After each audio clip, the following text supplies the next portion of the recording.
Shalom saudara, mari kita perkatakan 5 arti Pentakosta yang ketiga. Yang pertama, Pentakosta ketiga adalah pencurahan Roh Kudus yang dahsyat di zaman ini, melebihi yang terjadi di Azusa Street. Yang kedua, Pentakosta ketiga akan mengakibatkan penuaian jiwa yang terbesar dan yang terakhir kali sebelum Tuhan Yesus datang kembali. Yang ketiga, Pentakosta ketiga akan membangkitkan generasi Yeremia, yaitu anak-anak muda yang dipenuhi dengan Roh Kudus, cinta mati-matian kepada Tuhan Yesus, tidak kompromi dengan dosa, dan akan bergerak memenangkan jiwa. Yang keempat, Pentakosta ketiga lahir di Indonesia dan bergerak ke bangsa-bangsa. Gerakan ini dari timur ke barat dan akan kembali ke Yerusalem. Dan yang terakhir, Pentakosta ketiga akan memberikan kuasa untuk menyelesaikan amanat agung, dan setelah itu Tuhan Yesus datang kembali. Tetap semangat, Tuhan Yesus memberkati. Shalom, kita semua pasti mendengarkan musik. Dan genrenya pun bermacam-macam. Musik mampu mengatur mood kita, bahkan mengubah cara pikir kita. Sebagai orang percaya, perdebatan yang sering kali muncul salah satunya adalah apakah kita boleh mendengarkan lagu sekuler atau tidak. Ada yang bilang jangan dengarkan lagu sekuler sama sekali, karena iman timbul dari pendengaran. Tapi ada juga yang bilang, gak masalah untuk mendengar lagu sekuler, asalkan berguna dan membangun kehidupan kita. Inilah contoh perbedaan hati nurani yang dimiliki oleh setiap orang percaya, di mana situasi yang serupa pernah terjadi di kota Korintus 2000 tahun yang lalu dalam 1 Korintus 8 perihal daging yang boleh dimakan atau tidak. Melihat selalu adanya perbedaan hati nurani dari 2000 tahun yang lalu bahkan sampai sekarang, artinya memahami keberadaan hati nurani dan kesadaran akan adanya perbedaan hati nurani sangat dibutuhkan untuk menjaga kesatuan di tengah keberagaman dan akan memperkuat kesatuan gereja. Pemahaman hati nurani juga akan memampukan seseorang untuk berintegritas dan melakukan apa yang dia yakini benar. Apa yang dimaksud dengan hati nurani? Andi Naseli, seorang ahli perjanjian baru, mendefinisikannya sebagai kesadaran akan apa yang Anda percaya sebagai benar atau salah. Hati nurani adalah suatu hal yang penting menurut Alkitab. Dan sebagai orang percaya, kita perlu jadi seseorang yang menyadari keberadaan hati nurani sesuai kata Alkitab. Hati nurani bisa digambarkan seperti sebuah kompas yang memberitahu pemakainya mana arah yang benar, karena kompas memiliki standar arah utara yang benar. Begitu juga dengan hati nurani yang memampukan manusia secara alami untuk menilai dan menghakimi menurut standar tertinggi yang manusia tahu. Sebagai orang percaya, pastinya Alkitab adalah standar tertinggi kita. Jadi, kita perlu paham bahwa kondisi hati nurani setiap orang dapat memberi penilaian yang berbeda-beda. Di dalam 1 Korintus 8 dan Roma 14, ada orang yang digambarkan memiliki hati nurani yang lemah dan orang yang memiliki hati nurani yang kuat dalam konteks daging yang boleh dimakan atau tidak. Perbedaan lemah dan kuat ini bukan menunjukkan perbedaan kualitas kerohanian seseorang. Tapi yang terpenting adalah sikap kita satu sama lain. Harus seperti Roma 14 ayat 3, yaitu jangan menghina dan menghakimi keputusan setiap orang. Yang kuat hati nuraninya, jangan menghina mereka yang tidak makan daging. Demikian juga yang lemah hati nuraninya, jangan menghakimi mereka yang makan daging. Karena menurut Roma 14 ayat 17, kerajaan Allah bukanlah soal makanan dan minuman, tetapi soal kebenaran, damai sejahtera, dan sukacita oleh Roh Kudus. Setiap orang harus menaati hati nuraninya. Karena menurut Roma 14 ayat 2, saat kita melawan hati nurani atau iman yang dituntun firman dan roh, kita telah berbuat dosa. Hal ini juga diperingatkan Paulus kepada Timotius di dalam 1 Timotius 1 ayat 18-19. Peristiwa di mana hati nurani harus diselaraskan dengan firman ini terjadi dengan Petrus dalam Kisah Para Rasul 10 ayat 9-16, yaitu yang awalnya hati nurani Petrus melarang makanan yang haram dan tidak menerima orang tidak bersunat, Kemudian Allah melalui firman-Nya akhirnya mengkalibrasi ulang hati nurani Petrus, sehingga sesuai dengan kehendak Allah, ia merasa damai sejahtera berada di tengah keluarga Kornelius yang bukan Yahudi. Inilah salah satu bentuk paradigma yang baru, yaitu ketika Tuhan memberikan pola yang baru dan memberikan kita cara melihat yang baru. 3 praktek yang dapat kita lakukan sesuai prinsip firman Tuhan tentang hati nurani. Yang pertama, didik hati nurani kita dengan membaca firman Tuhan setiap hari, menggunakan rencana bacaan Alkitab atau Bible Reading Plan yang tepat untuk melatih kita melihat gambaran Alkitab secara keseluruhan dan kaitan antara perjanjian lama dan baru. Yang kedua, berdoa meminta Roh Kudus untuk mengarahkan hati nurani kita agar senantiasa sejalan dengan kehendak Tuhan. Dan yang ketiga, diskusikan isi hati nurani kita dalam KUL, terlebih saat mau mengambil keputusan moral. Karena dalam komunitas yang kudus dan benar, tuntunan Roh Kudus dan firman akan dinyatakan. Martin Luther mengatakan, tidaklah aman atau bijaksana melakukan sesuatu melawan hati nurani. Saudara, untuk penjelasan lengkapnya dari tim teologi kami, silakan klik link yang ada di atas atau scan QR Code yang tersedia. Tuhan Yesus memberkati. Bersama-sama kita katakan Mazmur 91, dalam lindungan Allah. Orang yang duduk dalam lindungan yang maha tinggi dan bermalam dalam naungan yang maha kuasa akan berkata kepada Tuhan, tempat perlindunganku dan kubu pertahananku, Allahku yang kupercayai. Sungguh, Dialah yang akan melepaskan engkau dari jerat penangkap burung, dari penyakit sampar yang busuk. Dengan kepaknya Ia akan menuduki engkau, di bawah sayapnya engkau akan berlindung, kesetiaannya ialah perisai dan pagar tembok. Engkau tak usah takut terhadap kedahsyatan malam, terhadap panah yang terbang di waktu siang, terhadap penyakit sampar yang berjalan di dalam gelap, terhadap penyakit menular yang mengamuk di waktu petang. Walau 1000 orang rebah di sisimu dan 10.000 di sebelah kananmu, tetapi itu tidak akan menimpamu. Engkau hanya menontonnya dengan matamu sendiri dan melihat pembalasan terhadap orang-orang fasik. Sebab Tuhan ialah tempat perlindunganmu, yang maha tinggi telah kau buat tempat perteduhanmu. Malapetaka tidak akan menimpa kamu, dan tulah tidak akan mendekat kepada kemahmu. Sebab malaikat-malaikatnya akan diperintahkannya kepadamu untuk menjaga engkau di segala jalanmu. Mereka akan menatang engkau di atas tangannya, supaya kakimu jangan terantuk kepada batu. Singa dan ular tedung akan kau langkahi. Engkau akan menginjak anak singa dan ular naga.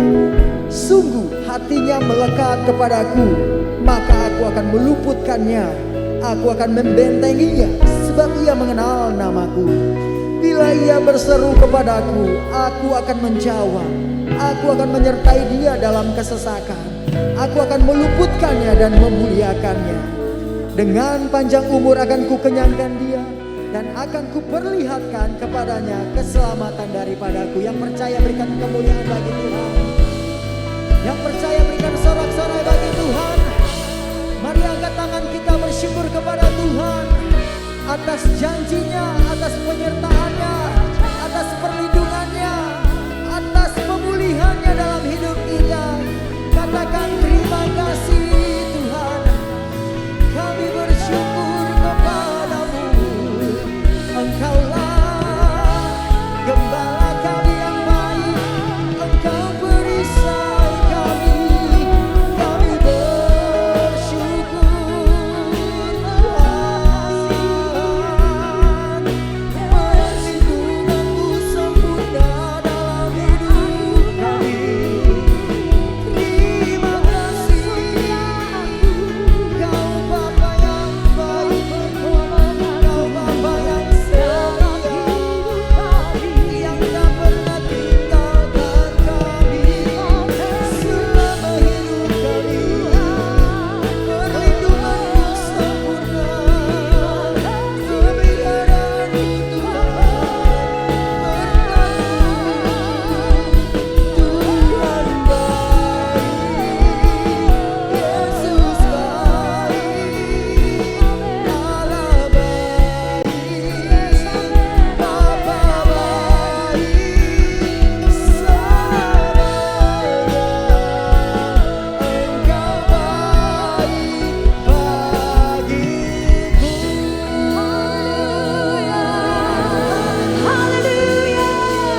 kerajaan-Mu Tuhan.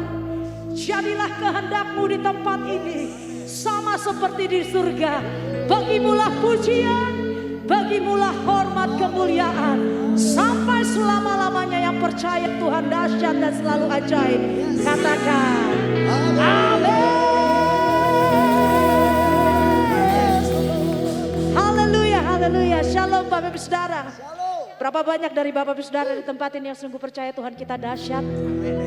Sampai hari ini dia buktikan kedahsyatannya. Dia luar biasa. Angkat tanganmu, lambaikan tanganmu, kasih tahu kanan kirinya.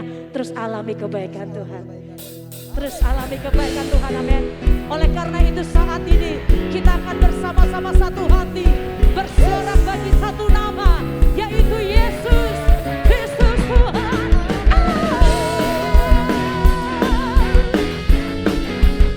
Kami bersorak bagi kita nama-Mu Tuhan. Come on, church, here we go.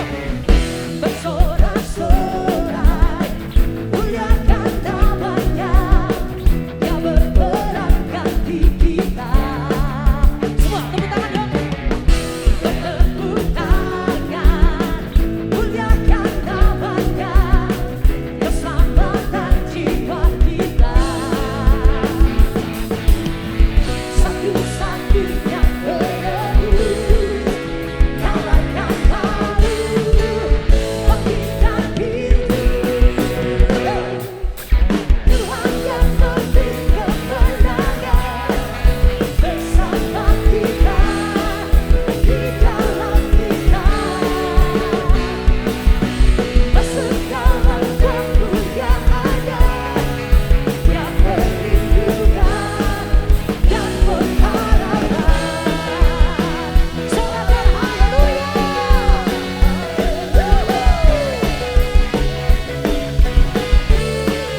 Mari bersorak bagi Dia. Bersorak-sorai, muliakan namanya, Dia berperang bagi kita.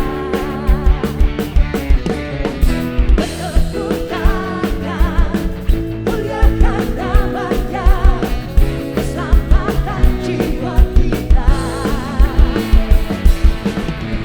Satu-satunya penebus, kalahkan malu, bangkitkan hidup. Tuhan yang memberi kemenangan bersama kita, di dalam kita. Segala kemuliaannya, yang perlindungan dan pengharapan. Hanya Yesus yang layak ditinggikan, amin.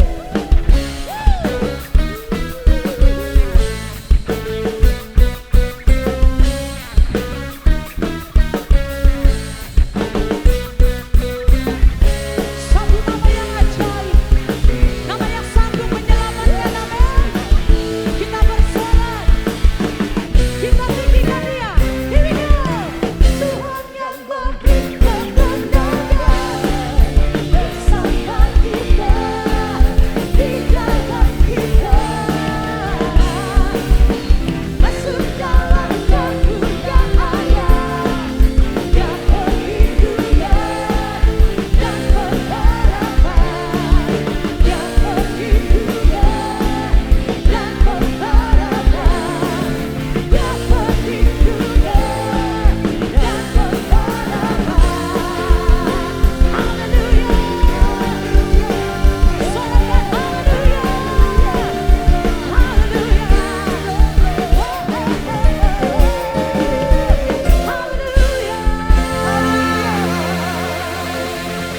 Haleluya, haleluya. Berapa banyak setuju bahwa Tuhan kita Tuhan yang hebat? Boleh angkat tangannya? Amin. Berikan tos kiri kanan, bilang kita punya Raja yang hebat, Kita punya yang memberikan Tuhan yang hebat. kebebasan, kemerdekaan bagi kita. Berapa banyak saudara dimerdekakan oleh Tuhan? Boleh lambaikan tangannya. Sorakan. Jika saudara bisa dengar musik ini, gerakan badanmu, tepuk tangan, lakukan untuk Tuhan. Yang mau katakan amin. Praise the Lord. You are our King, you are so great.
di dalamku,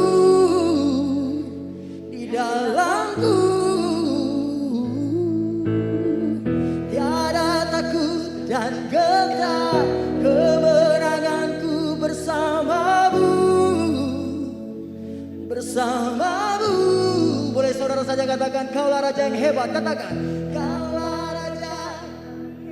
Wow, wow. Pengakuan kami ini didengar oleh Tuhan dan didengar oleh iblis. Dan kami katakan, hai iblis, kami gak gentar karena kami punya Tuhan. Kami punya Raja yang hebat di dalam hidup kami, yang telah mengalahkan Engkau. Boleh angkat tangan sama-sama sekali lagi. Kaulah Raja yang hebat, Kaulah Raja yang hebat, kebangkitanku di dalamku. Tiada takut dan gentar, bersamamu, bersama. Boleh sama-sama sekali lagi. Kaulah Raja yang hebat, kebangkitanku di dalamku Tuhan. Tiada takut, tiada gentar.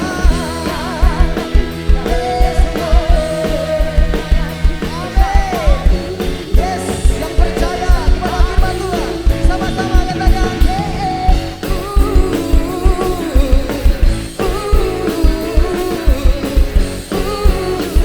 bersamamu.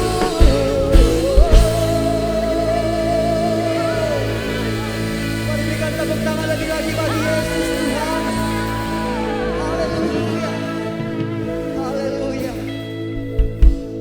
Kami punya Tuhan yang hebat. Bagimu segala pujian kami, bagimu segala sembah kami, di dalam nama Yesus. Mari sekali lagi berikan tepuk tangan bagi Tuhan, saudara. Silakan duduk kembali dalam hadirat Tuhan. Hanya dekat Allah saja hatiku merasakan ketenangan. Berdiam dalam hadirat-Mu itu yang kami rindukan hari-hari ini. Sebab kami percaya ada kekuatan yang baru yang Tuhan nyatakan. Ada kelegaan yang Tuhan berikan. Bahkan ada jalan keluar di saat pintu tertutup. Sebab Yesus sanggup menolong setiap kami. Itu sebabnya pagi ini kami datang menyembah-Mu. Satu hati memuji, satu hati menyembah. Meninggikan nama Yesus, nama di atas segala nama.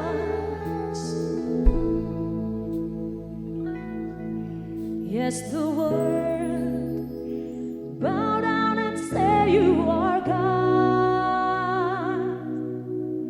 Every man bow down and say you are King. So let's start right now. Why would we wait? King of glory, fill this place. Just wanna be with you. Just wanna be with you. King of glory, fill this place.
Shalom Bapak Ibu Saudara sekalian. Hari ini kita berjumpa lagi dengan kebenaran firman Allah. Kiranya firman Allah menjadi berkat dalam kehidupan kita. Mari kita berdoa lebih dulu. Bapa di dalam surga, kami percaya Engkau hadir di tengah-tengah kami. Engkau hadir ya Bapa dalam setiap pribadi kehidupan kami masing-masing. Bahkan Engkau mengerti pergumulan-pergumulan kami. Engkau mengerti duka cita, sukacita kami. Engkau mengerti seluk-beluk kehidupan kami. Hari ini Engkau menyelidiki, Engkau menopang, Engkau menolong lewat kebenaran firman Allah. Sehingga firman Allah ini benar-benar menjadi pelita bagi kaki kami dan terang bagi jalan hidup kami. Hari ini kami terbuka, hati kami dan pikiran kami terbuka untuk dinasihati dan ditegur oleh Engkau. Dan kami menerimanya di dalam nama Tuhan Yesus Kristus, serta kami siap untuk melakukannya. Kami berdoa dan mengucap syukur di dalam nama Yesus Kristus. Haleluya. Amin. Sekali lagi Bapak Ibu Saudara sekalian, Shalom. Saya sangat bersuka cita bisa berjumpa dengan Bapak Ibu Saudara sekalian di Jemaat GBI HOB yang dikasih oleh Tuhan hari ini. Sehingga kebenaran firman Allah kita tangkap bersama supaya kita sama-sama hidup diberkati. Katakan amin. Hari ini saya akan mengupas kebenaran firman Tuhan dengan tema menjadi murid yang radikal. Menjadi murid yang radikal. Kata radikal memang seringkali tidak enak didengar ya. Kadangkala orang berpikir yang buruk tentang hal ini. Tetapi kata radikal yang saya maksud adalah radikal bagi Kristus. Menjadi murid yang radikal tentu bagi Kristus adalah harapan dari Tuhan. Supaya kita benar-benar menjadi orang Kristen yang menjadi contoh dan teladan bagi orang lain. Bapak Ibu Saudara sekalian, seperti Kristus radikal bagi kita. Dia rela menyerahkan tangannya, kakinya, tubuhnya, nyawanya, darahnya, kehidupannya bagi kita sekalian. Dia radikal di atas kayu salib menebus segala dosa-dosa kita. Dia radikal di atas kayu salib untuk mengasihi kita. Dia radikal di atas kayu salib menebus dan menanggung segala dosa kita.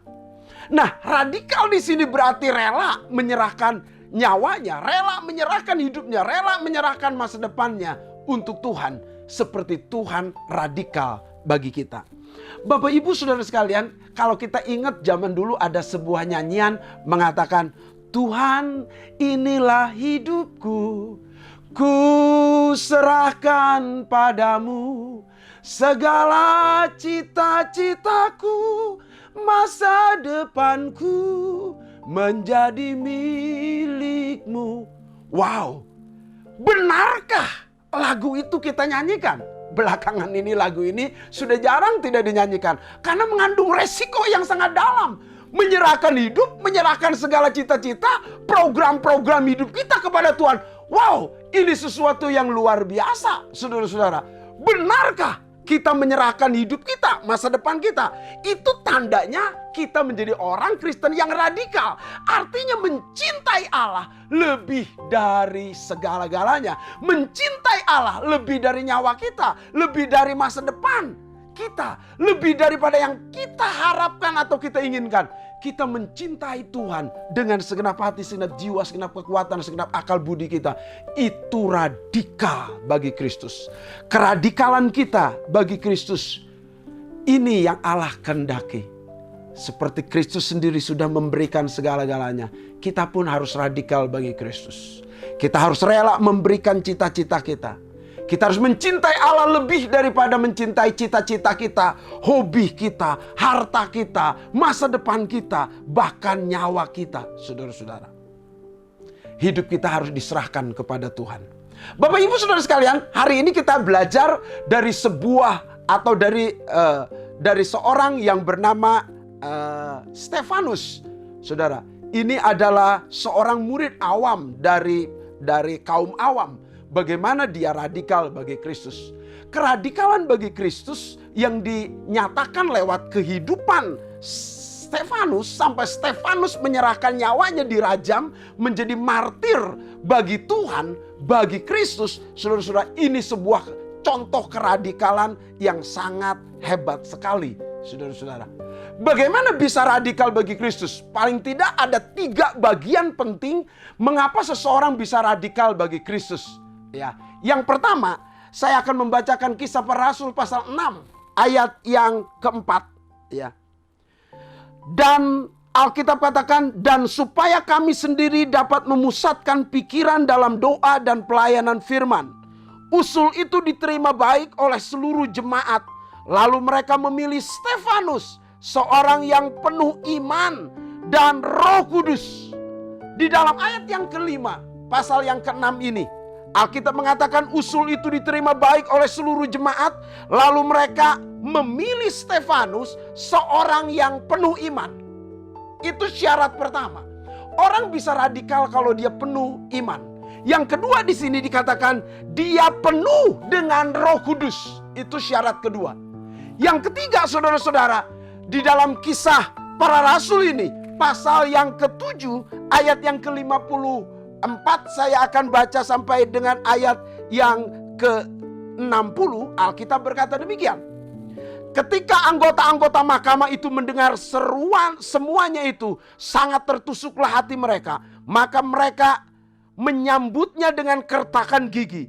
Tetapi Stefanus yang penuh dengan Roh Kudus, diulang, penuh dengan Roh Kudus, menatap ke langit, lalu memuliakan Allah. Dan Yesus berdiri di sebelah kanan Allah. Lalu berkata, sungguh aku melihat langit terbuka dan anak manusia berdiri di sebelah kanan Allah. Maka berteriak-teriaklah mereka sambil menutup telinga serentak menyerbu dia. Mereka menyeret dia ke kota lalu melemparinya. Saksi-saksi meletakkan jubah mereka di depan kaki seorang muda yang bernama Saulus. Sedang mereka melempari Stefanus, berdoa dan katanya, ya Tuhan Yesus, terimalah rohku. Sambil berlutut ia berseru dengan suara nyaring, Tuhan, jangan tanggungkan dosa ini kepada mereka. Dan dengan perkataan itu meninggallah Stefanus. Bapak Ibu Saudara sekalian, ternyata 3 syarat penting ini untuk hidup menjadi murid yang radikal perlu ada dalam diri kita. Yaitu penuh dengan iman, itu yang pertama. Seperti ayat yang tadi kita sudah membaca dalam Kisah Para Rasul 6 ayat yang ke-5. Dan usul itu diterima sehingga memilih Stefanus yang penuh dengan iman dan penuh Roh Kudus. 2 kali ayat ini diulang, penuh dengan Roh Kudus. Ya. Dan yang ketiga, penuh dengan kasih. Bapak Ibu Saudara sekalian, orang Kristen yang sejati, yang rela radikal seperti Kristus radikal bagi kita, adalah mereka yang hidupnya penuh iman, penuh Roh Kudus, dan penuh kasih. 3 bagian penting ini saya akan jelaskan. Yang pertama, orang bisa radikal bagi Kristus kalau penuh iman. Iman itu apa? Iman adalah dasar yang kita harapkan dan bukti dari segala sesuatu yang tidak kita lihat. Iman ini sangat penting sebab kepercayaan seseorang, gerak seseorang dipengaruhi imannya. Ya, jadilah sesuai dengan imanmu, kata Alkitab. Artinya bahwa iman kita membuat gerak hidup kita. Iman kita mempengaruhi pikiran kita. Iman kita mempengaruhi perjuangan kita. Iman kita mempengaruhi pengorbanan kita. Iman kita mempengaruhi kehidupan kita. Bahkan iman kita mempengaruhi masa depan kita.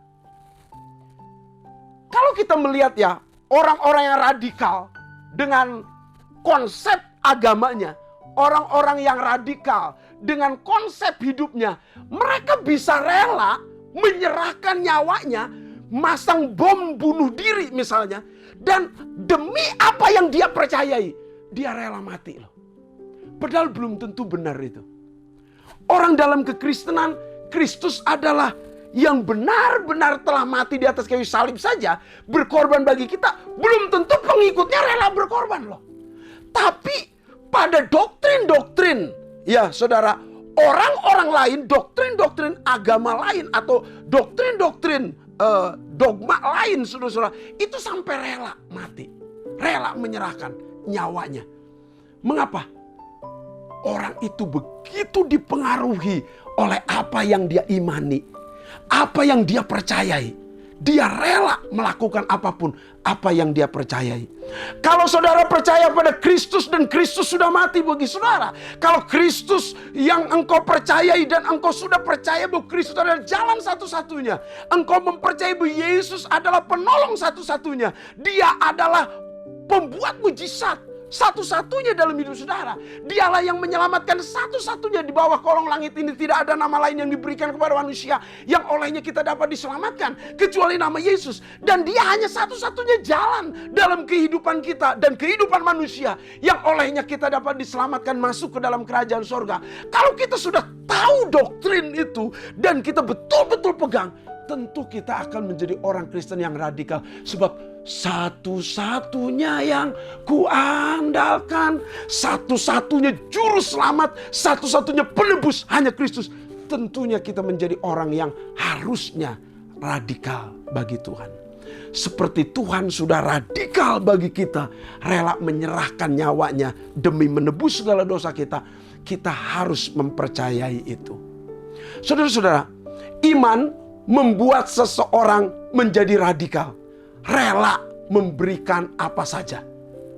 Iman yang bagaimana? Yang tadi Alkitab bilang, Stefanus rela dirajam, rela menyerahkan nyawa. Stefanus rela radikal, saudara. Mengapa? Karena imannya. Karena dia imannya penuh. Ada beberapa orang Kristen belakangan ini ke gereja, tapi tidak memiliki iman yang penuh. Artinya imannya kecil. Imannya tidak bertumbuh.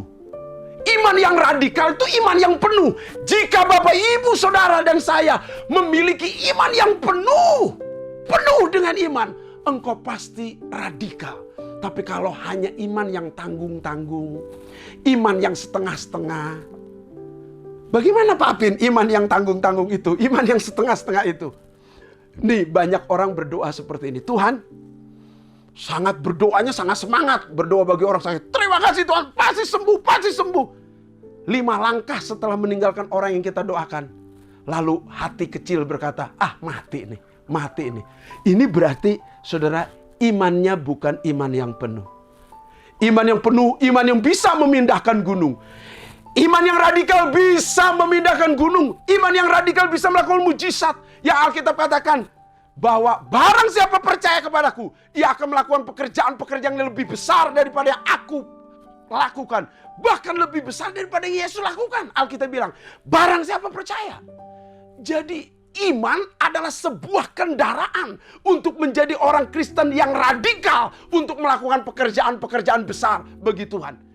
Iman dapat membuat kita melihat kemuliaan Allah. Sebab Alkitab katakan, barang siapa percaya, engkau akan melihat kemuliaan Allah. Setiap orang percaya akan melihat kemuliaan Allah. Orang yang melihat kemuliaan Allah, seperti Musa melihat kemuliaan Allah. Seperti Yesus melihat kemuliaan Allah. Seperti nabi-nabi melihat kemuliaan Allah. Mereka orang-orang yang radikal. Mengapa seringkali iman kita tidak pada titik puncak melihat kemuliaan Allah? Yang kita lihat masalah, yang kita lihat pergumulan, yang kita lihat tantangan-tantangan, sehingga kita tidak melihat kemuliaan Allah di balik iman kita. Maka iman kita sebetulnya bukan iman yang penuh, tapi iman yang banyak kosong dan banyak kebimbangan. Dengan iman kita dapat melakukan perkara-perkara yang gagah perkasa.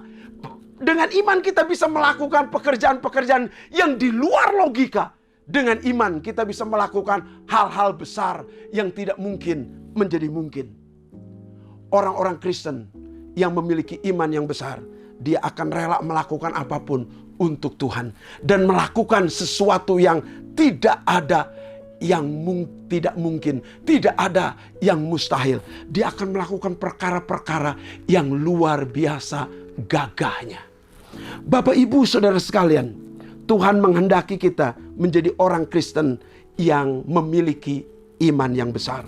Janganlah jadi orang Kristen yang tanggung-tanggung, hanya memiliki iman yang sederhana. Milikilah iman yang besar di dalam Tuhan. Bapak, Ibu, Saudara sekalian, Yesus berkata, berbahagialah orang yang percaya sekalipun tidak melihat. Sekalipun kita tidak melihat, kita percaya.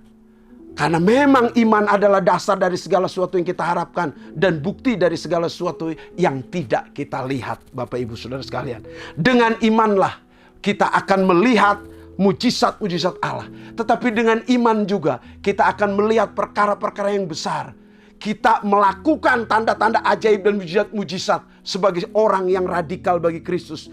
Dengan iman juga kita menjadi orang Kristen yang tidak dipermalukan. Sebab barang siapa percaya kepada Tuhan tidak akan dipermalukan. Kata kitab Roma pasal 10 ayat 11. Itu sebabnya kita melihat saudara-saudara, Hana yang tidak punya anak tidak dipermalukan sehingga ia punya anak. Yusuf yang terbuang saudara-saudara, bahkan dinyatakan difitnah masuk penjara. Karena iman Yusuf tidak dipermalukan saudara-saudara. Orang-orang yang percaya kepada Tuhan Yesus pasti tidak akan dipermalukan.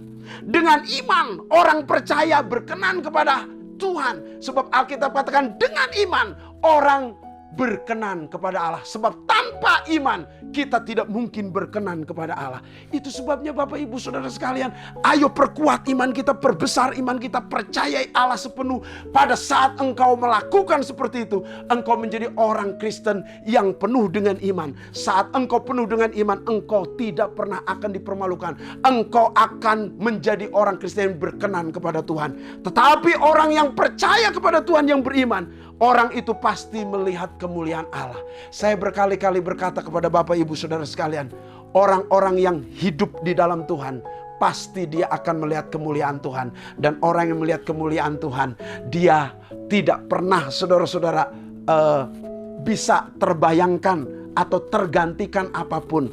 Orang yang melihat kemuliaan Allah, dia akan mengerti bahwa hidupnya untuk Tuhan dan dia akan menjadi orang Kristen yang radikal. Yang kedua, Bapak Ibu Saudara sekalian, menjadi radikal bagi Kristus itu harus penuh dengan Roh Kudus. Sejak murid-murid Tuhan dibaptis Roh Kudus di dalam Kisah Para Rasul pasal 2, mereka semua menjadi radikal. Radikal dalam perbuatan-perbuatan besar, radikal dalam penginjilan, radikal dalam mengikut Tuhan, bahkan radikal untuk disalibkan, radikal untuk menderita dianiaya, radikal untuk dipenjara, radikal mereka. Bagi rasul-rasul setelah dibaptis dengan Roh Kudus, mereka penuh dengan Roh Kudus, hidup mereka betul-betul menjadi radikal. Tidak ada yang ditakutkan sedikit pun di bumi ini.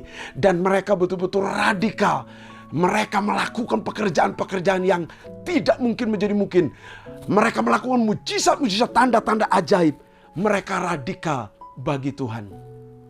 Bapak Ibu Saudara sekalian yang dikasihi oleh Tuhan, hiduplah penuh dengan Roh Kudus.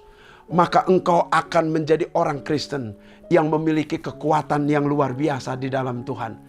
Memiliki berbagai karunia-karunia, berbagai talenta-talenta, bahkan keberanian untuk bersaksi, keberanian menginjil. Seperti Alkitab katakan, tetapi kalau Roh Kudus turun ke atas kamu, kamu akan menjadi saksiku di Yerusalem, di seluruh Yudea, di Samaria, sampai ke ujung bumi.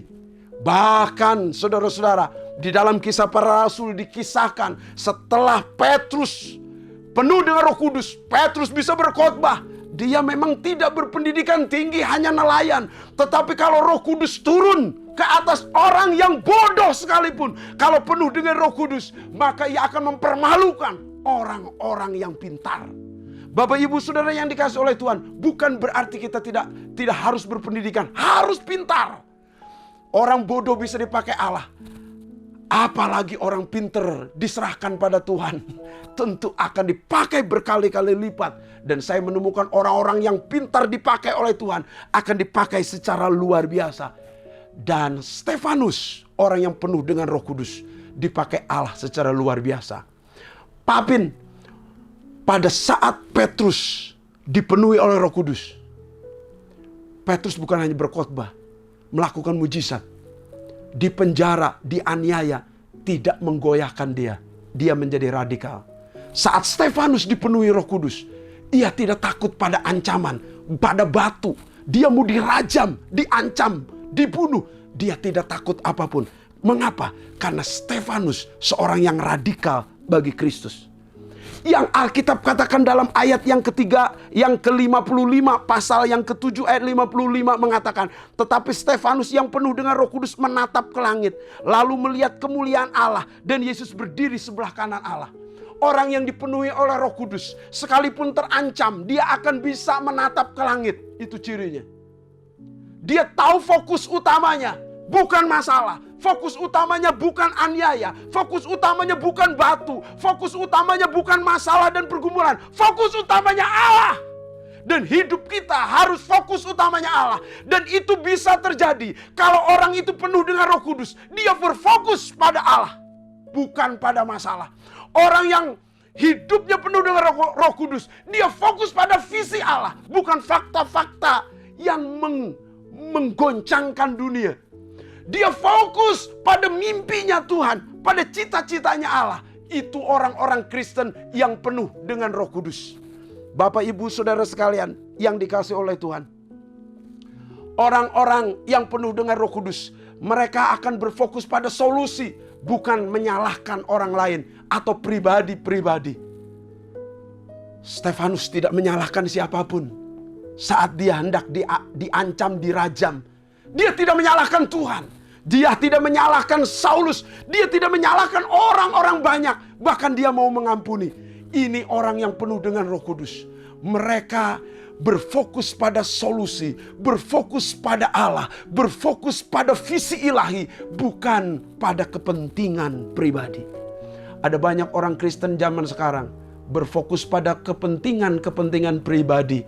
Mereka bergelut hanya mengejar cita-citanya, hobinya, keinginan-keinginannya, kerinduan-kerinduannya. Tetapi orang Kristen yang radikal, dia ingin menggenapi mimpi Allah, rencana Allah, visi Allah, solusi Allah terhadap dosa, solusi Allah terhadap dunia yang hancur ini.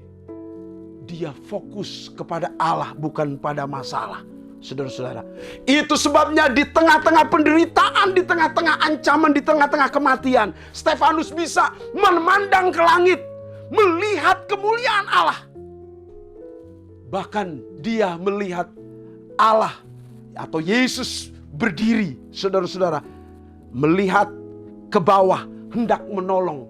Tetapi Stefanus tidak berkata dalam doanya, "Tuhan, selamatkan saya, bebaskan saya, menangkan saya." Tidak, dia tidak berkata demikian.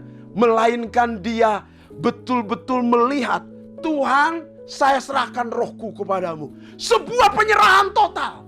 Orang-orang yang penuh dengan Roh Kudus, dia bisa menyerahkan total di tengah pergumulannya yang berat. Itu ciri kedua. Sekarang ciri terakhir yang ketiga. Dalam ayat 60 yang tadi saya bacakan sambil berlutut, Stefanus berseru dengan suara nyaring, "Tuhan, jangan tanggungkan dosa ini kepada mereka." Dan dengan demikian, berkata demikian, dia meninggal, menyerahkan nyawanya. Dia meninggal dunia, saudara-saudara. Syarat pertama untuk menjadi radikal bagi Kristus adalah penuh dengan iman. Syarat yang kedua untuk menjadi radikal bagi Kristus adalah penuh dengan Roh Kudus. Syarat ketiga untuk menjadi radikal bagi Kristus adalah harus penuh kasih. Jangankan dilempari batu atau hendak dibunuh, Bapak Ibu Saudara sekalian. Kadang-kala kita baru saja dipinjam uang, dan itu pun dipinjamnya kecil, kita marah. Baru saja, saudara, entah sendal kita dipakai orang lain atau apapun, saudara-saudara, kita begitu marah, begitu kecewa, saudara-saudara. Kita tidak penuh kasih. Orang Kristen yang benar, yang radikal, kasih Kristus yang menguasai kita sekalian. Saya ingat sekali dalam kitab 2 Korintus pasal yang kelima ayat 14. Paulus berkata, "Sebab kasih Allah lah yang menguasai kami." Sebab kasih Allah lah yang menguasai kami. Bapak Ibu Saudara sekalian, hendaknya kasih Tuhan menguasai kita. Bukan emosi kita yang menguasai kita. Bukan perasaan kita yang menguasai kita. Atau bukan amarah kita yang menguasai kita. Tetapi kasih Allah. Hari ini, dapatkah engkau di tengah-tengah dunia yang begitu gelap ini, kasih Kristus yang menguasai saudara? Bukan emosi, perasaan saudara, amarah saudara. Karena dasar kekristenan adalah kasih. Karena Allah adalah kasih. Orang Kristen yang tidak memiliki kasih sama dengan tidak memiliki Allah. Orang yang memiliki Allah dan radikal bagi Allah pasti hidup dalam kasih. Orang yang hidup dalam kasih, dia rela menyerahkan nyawanya, hidupnya, masa depannya, cita-citanya, waktunya, tenaganya, bahkan saudara-saudara seluruh hidupnya bagi Tuhan. Selamat menjadi orang Kristen yang radikal bagi Kristus. Amin. Mari kita tundukkan kepala, kita berdoa. Bapa, hamba mengangkat tangan. Setiap kami Tuhan yang mendengar seluruh pemberitaan firman Allah, baik yang ada di rumah maupun di jalan dimanapun berada, Tuhan berbicara kepada setiap pribadi secara pribadi menegur kami. Seperti Kristus sudah radikal bagi kami, menyerahkan apa saja hidupnya, tangannya, kakinya, nyawanya, darahnya, bahkan ya Bapa, seluruh apapun gerak yang dia lakukan, dia radikal bagi kami menyerahkan nyawanya. Demikian kami menjadi murid-murid Tuhan yang rela juga seperti Kristus, sebab hidup kami se-DNA dengan Kristus, penuh dengan iman, penuh dengan Roh Kudus, dan penuh dengan kasih. Biarlah kasih Kristus menguasai kami, sehingga kami menjadi saksi, baik di tempat kami berada, di keluarga kami, di marketplace, di gereja, maupun di masyarakat. Seluruhnya menjadi berkat bagi banyak orang. Jadikan kami berkat Tuhan, dan bahkan kehidupan kami menjadi kemuliaan bagi nama-Mu. Buka mata rohani kami, supaya kami menjadi semakin radikal seperti Kristus. Dalam nama Yesus kami berdoa dan mengucap syukur. Haleluya. Amin. Tuhan Yesus memberkati.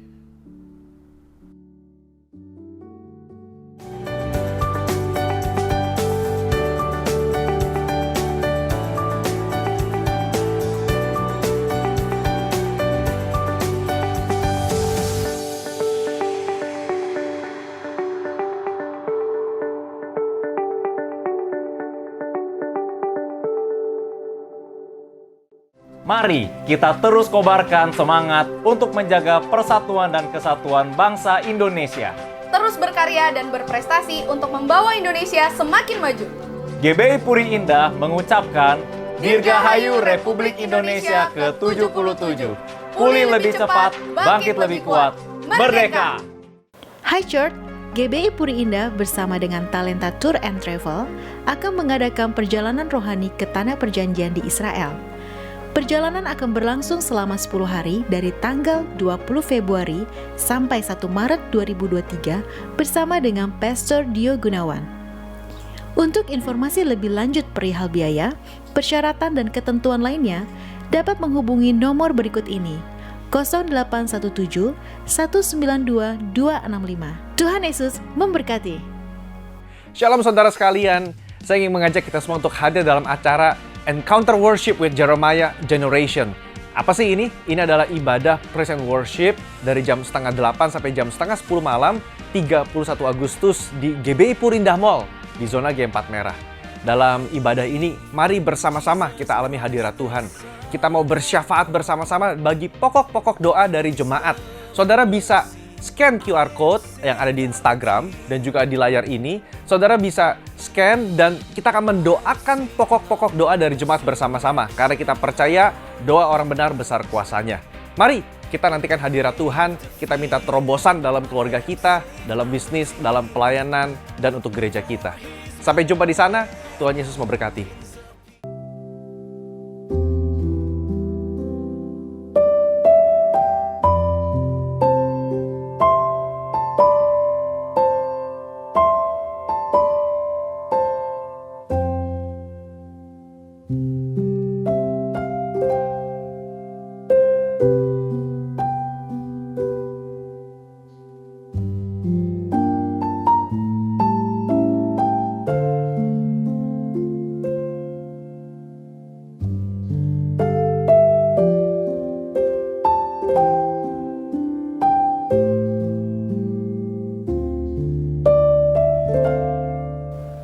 Saya mengucapkan terima kasih untuk Bapak Pendeta Apin yang sudah menjadi berkat buat kita semua lewat kebenaran firman Tuhan yang saya percaya dan yakin berasal dari Tuhan, ditujukan buat umat kesayangan Tuhan dan pasti akan memberkati kita semua.